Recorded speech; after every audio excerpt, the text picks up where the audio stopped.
Gaius Julius Caesar Augustus Germanicus, known to history by the childhood nickname Caligula, meaning little boot, given to him by the soldiers of his father's legions, became emperor of Rome at the age of 24 in the year 37 of the Common Era. His reign lasted 3 years and 10 months and ended with his assassination by members of the Praetorian Guard. In those 3 years and 10 months, Caligula managed to produce enough material for historians, psychologists, and political theorists to argue about for the next 2 millennia. Some of the stories told about him are almost certainly fabricated or exaggerated by hostile ancient sources. Some are plausibly true, and some, including the military campaign against the sea, are documented in multiple independent ancient accounts and present a historical puzzle. What was actually happening, and what does it tell us about the nature of power and its effects on the exercise of judgment? The early months of Caligula's reign were marked by what the ancient sources describe as promising, even admirable governance. He released political prisoners held by his predecessor Tiberius. He abolished the treason trials that had terrorized the Roman aristocracy under Tiberius's paranoid rule. He held public games. He was generous with the treasury. Then, in the autumn of the year 37, he became seriously ill. The ancient sources are vague about the nature of the illness, which lasted for several months. When he recovered, he was, by the consistent account of the ancient historians, including Suetonius, Cassius Dio, and Philo of Alexandria, a different person. The policies changed. The executions began. The behavior described in the historical record became what we would recognize today as deeply pathological.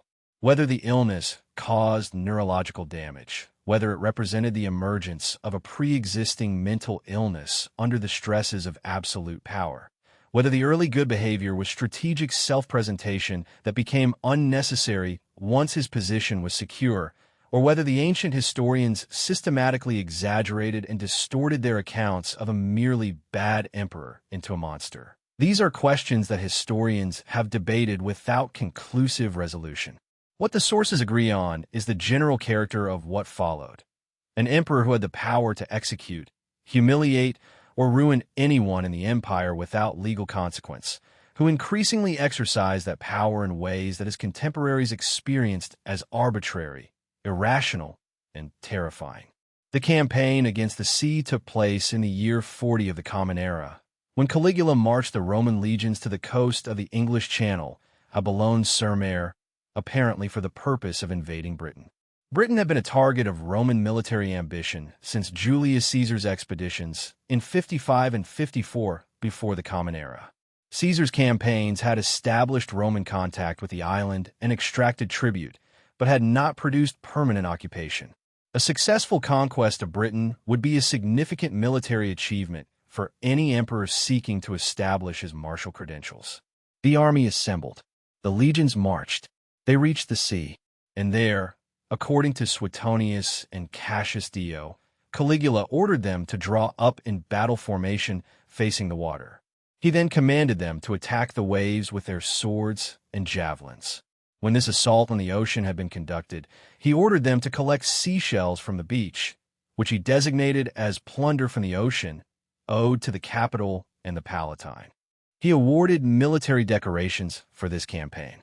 He returned to Rome and reported a triumph.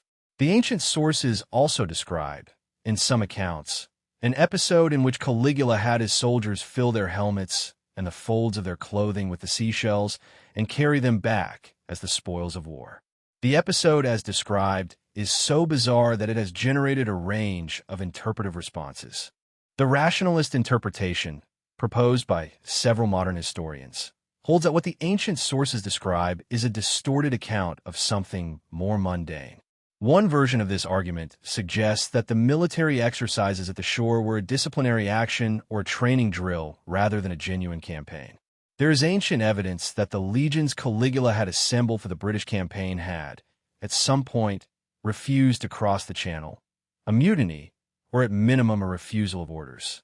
Under this reading, the sword fighting against waves was a humiliation exercise imposed on mutinous soldiers, and the shell collecting was either a further humiliation or a symbolic demonstration of the pointlessness of their refusal.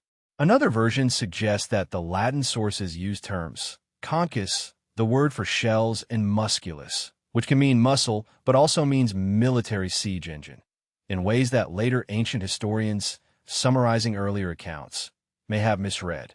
Under this reading, collect muscles may have been a misinterpretation of man, the siege engines, and the entire episode is a textual confusion rather than a military absurdity. These interpretations are plausible and possibly correct.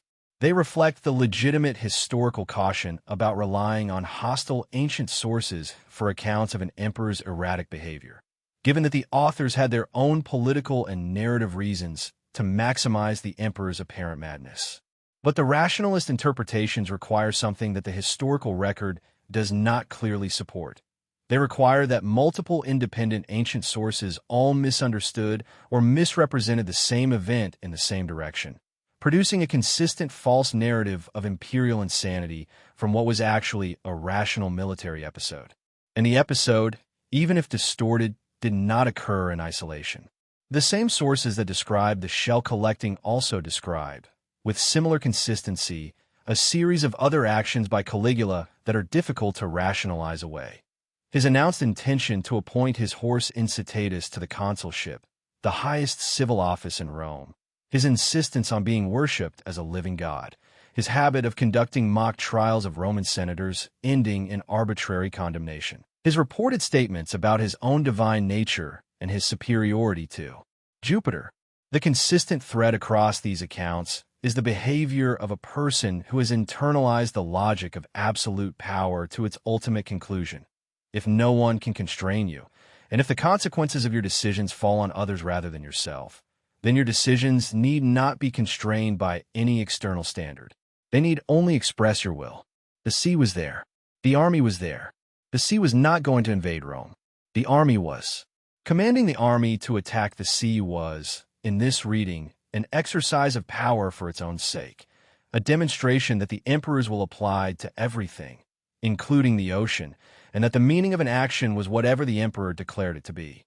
The shells were war trophies, because Caligula said they were. The assassination in January of 41 ended the reign before its full consequences could develop further. The Praetorian Guard, who had placed Caligula on the throne, removed him with their swords in a corridor of his palace. His wife and infant daughter were killed the same day.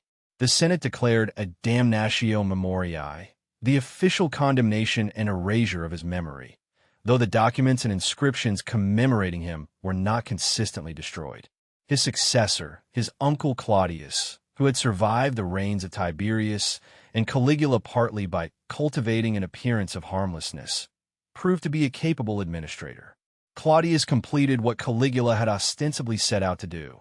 He ordered the actual invasion of Britain in 43 of the Common Era, and it succeeded. Britain became a Roman province for nearly 4 centuries.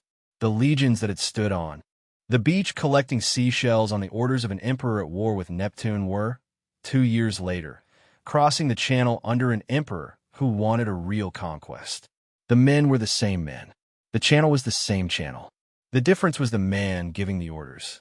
Caligula's campaign against the sea is remembered as a monument to the madness of unchecked power. The more prosaic observation may be more useful. It demonstrates how completely an institution built on absolute deference to individual authority is at the mercy of whoever that individual happens to be, and what happens when that person's judgment is not equal to the power they hold.